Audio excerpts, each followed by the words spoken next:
Kirk said, we're going to talk about acting on the science that drives consumer behavior. That's really my area of expertise. And let me just give a little bit of a personal journey so you can understand where I'm coming from. So when I first came to the United States as a graduate student, I spent a ton of time looking at data in supermarkets. So if you guys have ever worked with information resources, Nielsen, those kind of companies, I can understand, you know, Danielle, if Coke drops the price, do you now buy more Coke? Do you switch from Pepsi? Do you buy 12 cans instead of 6 cans? Do you change the store that you go to? So thinking about analytics of consumer behavior in that environment. And then, as you guys may know, there was a company that came along in 2006, very famous entrepreneur here in New York City. He started a company called diapers.com. So one of the great things about the digital economy is an individual like anyone here at this table, the 5 of us could get together and we could start a company out of our own personal pain point, and we could grow that company into a multi-billion-dollar entity. And a lot of what we're going to do is we're going to use resources of other partners to outsource everything from contract manufacturing to branding to analytics to service to payments to returns and so on. So this company, diapers.com, you could go there and you could buy existing products, Pampers diapers, on the internet. They would be delivered to your home. It was sold to Amazon for $545 million back in 2011. And then, as you guys may know, what happened after that was kind of version 1 of the so-called direct-to-consumer economy. Has anyone here heard of a company, Warby Parker? Have you been into a Warby Parker store? So the stock is off a little bit, but these guys were actually my students when I was in academia, and they basically looked at the eyewear industry and said, you know, why is it that you go into a store in New York City and you pay $400 for Tiffany sunglasses? Well, there's a company called Luxottica in Italy that effectively controls the eyewear market, everything from manufacturing and licensing in China to they actually own the retail stores, they own the insurance companies and so on. Harry's is the same kind of company in terms of razors, and these companies really did 3 things. They lowered prices to end consumers, they had parity or better quality than incumbents, and they created great customer journeys. And most of those early companies, everything they did was outsourced on the manufacturing side and increasingly outsourced on the branding side. I'll talk about the update from that. So Warby Parker is now public, it's worth a couple of $1 billion. Harry's is still private, also worth a couple of $1 billion. Now I started my own company, Idea Farm. We focus on consumer companies, services as well as products. We invest at the early stage. The best companies we have are now doing over $100 million in revenue, looking for the kinds of services that you guys provide. So now let's go into the main 4 principles that I want to share with you guys that I hope will be helpful as you think about how to help your customers win with their customers. So the first principle of the so-called boss model, the customer being the boss, is what is a close relationship that develops as a result of shared experiences? What is that? Well, that's bonding. And what I'd like to say is in the digital economy, companies that are successful are going to win. They're focused on creating bonds, not just brands. Okay, and I'll explain what I mean by that. And there's going to be 3 pieces underneath there. And I'd like you to think about, well, how could I help clients articulate those 3 pieces? So bonding, not branding.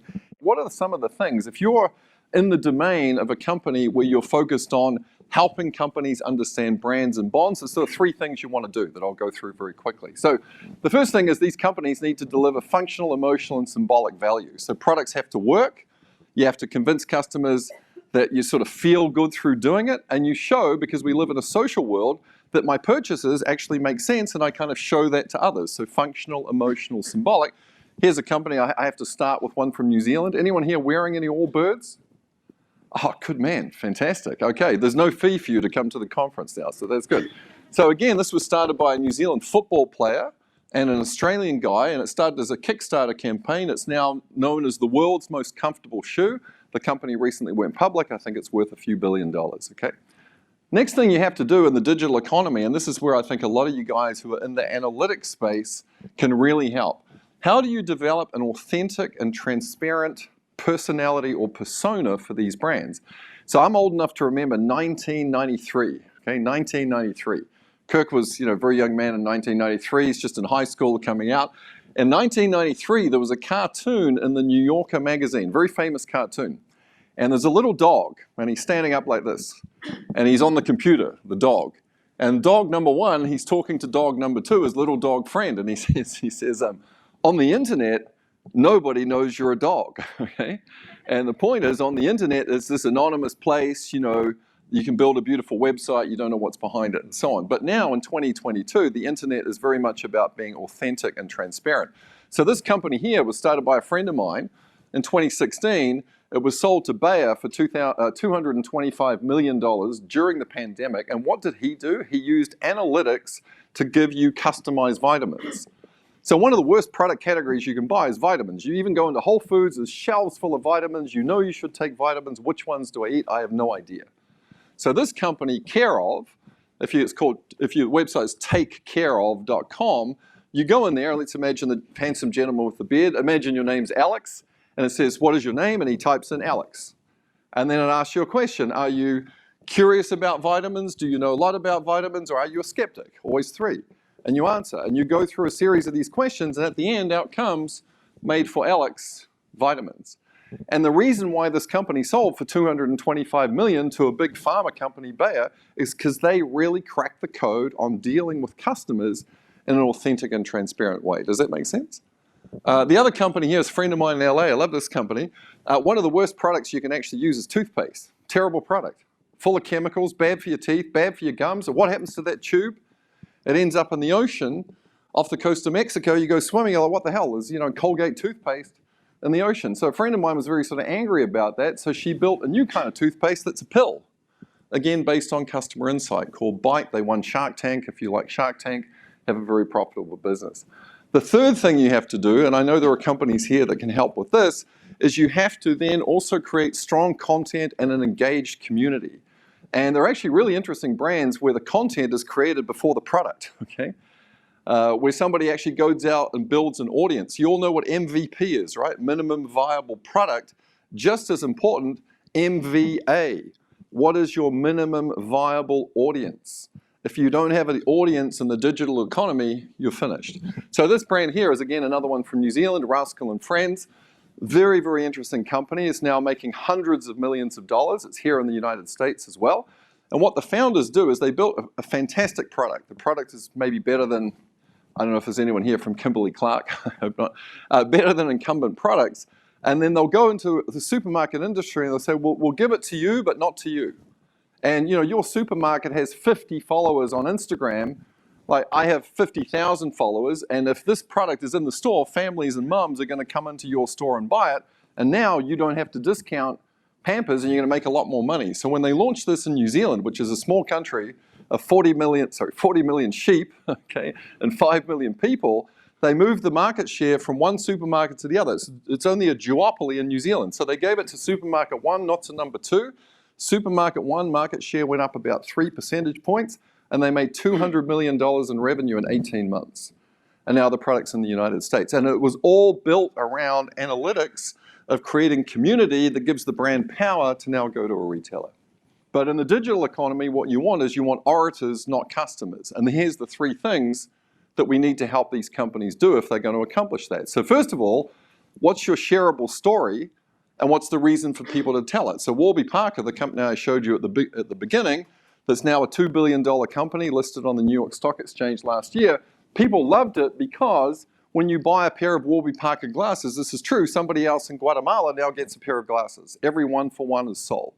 Because one of the founders of those companies, that company, when he started the company, he was working for a not-for-profit, helping people around the world get eyewear.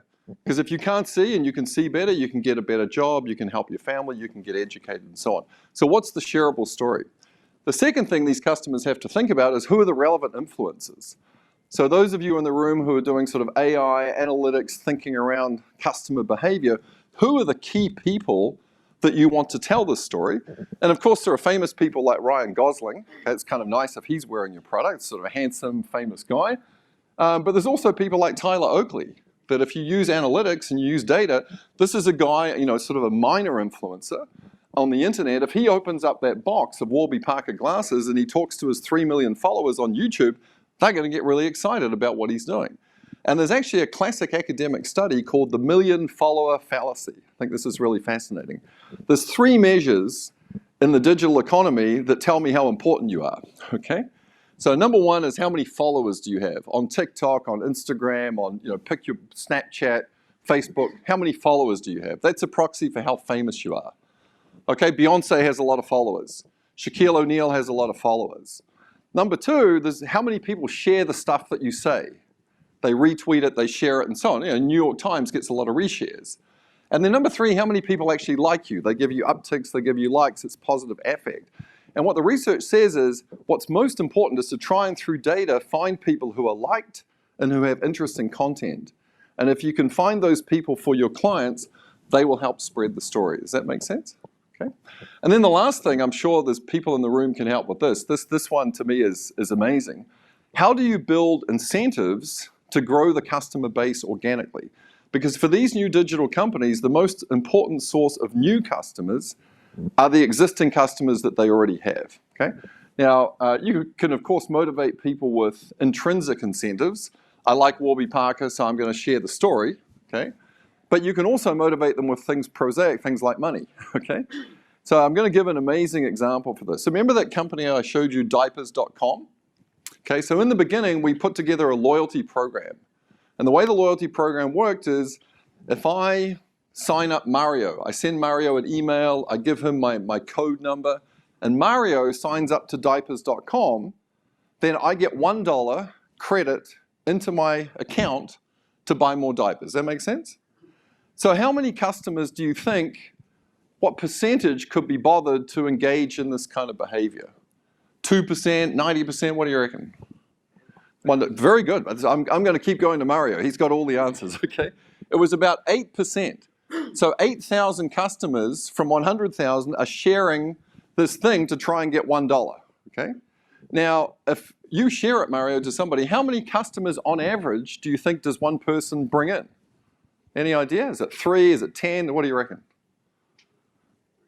3's not bad. Okay, it's 4. Okay, so in that case, from 8,000 customers, each one is bringing 4. That's 32,000 new customers for the company based on using this referral program. Okay, but here's the more interesting thing: the internet is not just the world of the average.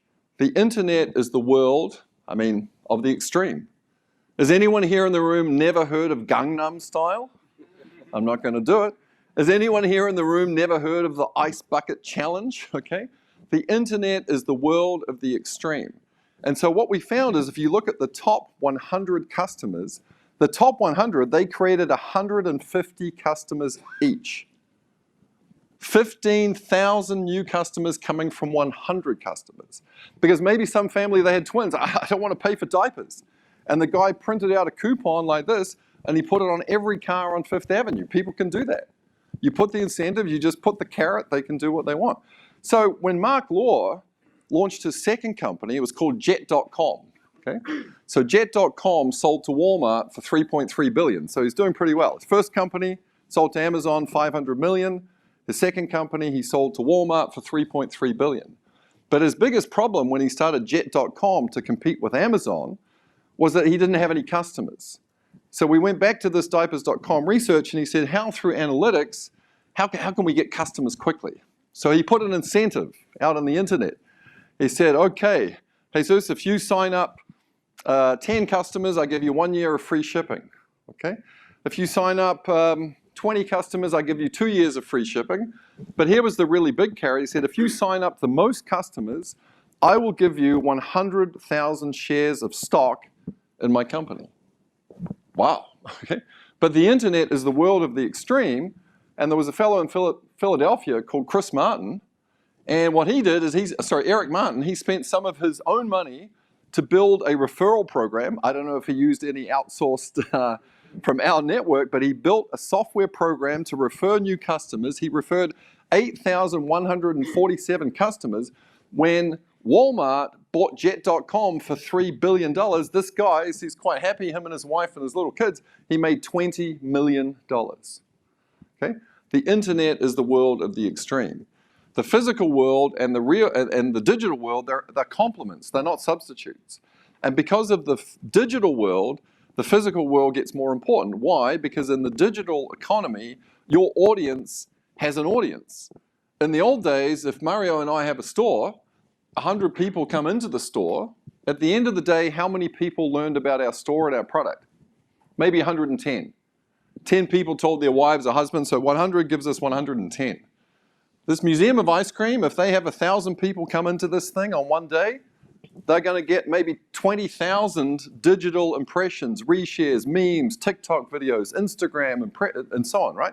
So the physical space is amplified by the digital space, and how do we help clients understand that? So first thing, creating elevated and in-depth experiences.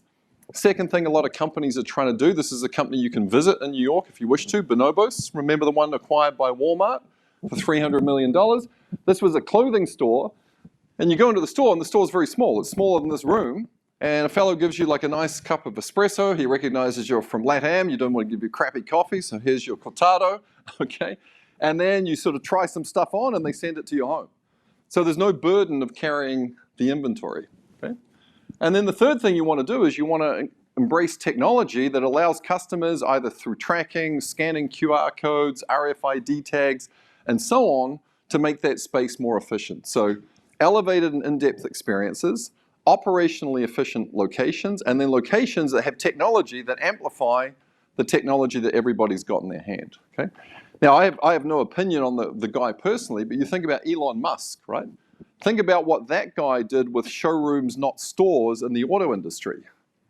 So if Kirk and I wanted to buy a car, 10 years ago, we go to a car dealership in New Jersey. And in New Jersey, there's 1,000 cars on the lot, except the car that we want to buy, okay? Today, you could go into a Tesla showroom that's about the size of this area here where Marcelo and the other guys are. There's one car in it. It has beautiful content around talking about Nikola Tesla and all the cool things about driving electric vehicles. You could pick up your phone and you could buy one for 50,000 bucks, and then someone's going to deliver it to you. Showrooms, not stores. How do we help clients understand what to do with physical space? So science, not service, says basically you want to, again, do three things. You want to try and surface stuff to customers instead of having them search for it. So, I could walk down Fifth Avenue and say, I really need to do some running. I should go and buy some Nike shoes. I type on my phone, Nike. And it shows me a map, and it shows me, there's a Nike store over there. Great. Well, that's pretty good. But I had to search for that. But what if my analytics provider had created some surfacing such that the customer, I'm walking down Fifth Avenue, my phone goes bing, bing. And I open it up, and it says, that product that you searched for last week is now available over here, 20% off. That's what I mean by surfacing. So how do you help companies, clients, be butlers, not stalkers? You don't want to give people too much information, don't want to stalk them, but like serving stuff up. The second thing that's really important here that a lot of my companies that we're investing in are trying to do is how do you customize stuff for people? Even if it's quote unquote fake, not fake customization, but again, two companies here. The one on the left was the most successful retail IPO of 2017, started by a young lady in Boston. Anyone here used it, Stitch Fix? Okay, fantastic. Oh, we have some fashionable guys. So Stitch Fix is basically a data analytics company pretending to be a clothing company, okay? So Daniel goes on there, they look at the guy. Of course, he's a unique guy, he's a great guy and everything else, but you know what? There's another 50,000 people in the database that are kind of like him. So using that information from those people, I predict that he would probably like a white shirt and a gray sweater, and I put it in a box and I send him 10 things. And then he keeps 7 and he sends 3 back. And then I use that data to get better, so the next time I send him a box of 10, he keeps 9 and he only sends back 1. Does that make sense? This company is effectively an AI company, but what they sell is clothes. Care of, we already mentioned. And then the final thing, if you're in this analytics game where you could really help companies, is how do you, I'm using the word orthogonal, it's a statistical term, it just means unrelated, at right angles. How do you get pieces of data that don't seem to be connected, but you connect them and there's some great insight? So again, let's say Marcelo, he wants to come to me for a car loan, he wants one of those nice new Teslas, okay? And I could look at his traditional credit scores to see, should I give this guy a loan to buy a Tesla or not? What's my loss ratio going to be? And then somehow I get access to his Amazon book buying behavior. And I see that the guy is mainly buying books about economics and personal finance and responsibility. There's no romance novels or anything like that. I say, well, this guy looks like he cares a lot about being financially responsible. I'm going to give him the loan. That's what I mean by this. So how do you help companies pick up bits of data that don't seem to be related, but you connect them in this sort of amazing insight? So that's, again, really the third piece. Science, not service. How do you help clients surface stuff to their customers? How do you help clients customize things in a way that's meaningful for customers? How do you connect bits of data that don't seem to be related? Okay, so that was basically everything I wanted to go through, but hopefully what we've done this morning is I just wanted to give you guys, first of all, the framework, that BOSS framework, and a way for thinking about what kind of help do companies in the digital economy need. They need help with bonding, not branding, finding orators, not customers, creating showrooms, not stores, and having a science, not service approach to how they do business. That's what they're really looking for, from the small guys that grow to be the big guys to the big incumbents that we also deal with as well. And I know in this room there's like a lot of power to help those people. You know, outsourcing, as you know, is sort of the name of the game, and it's the extended team is just something that everyone's really used to now, particularly because of COVID and everything else. So that's really all I had to say. If there was any questions, thank you so much. I'll finish and then I just take a couple of questions.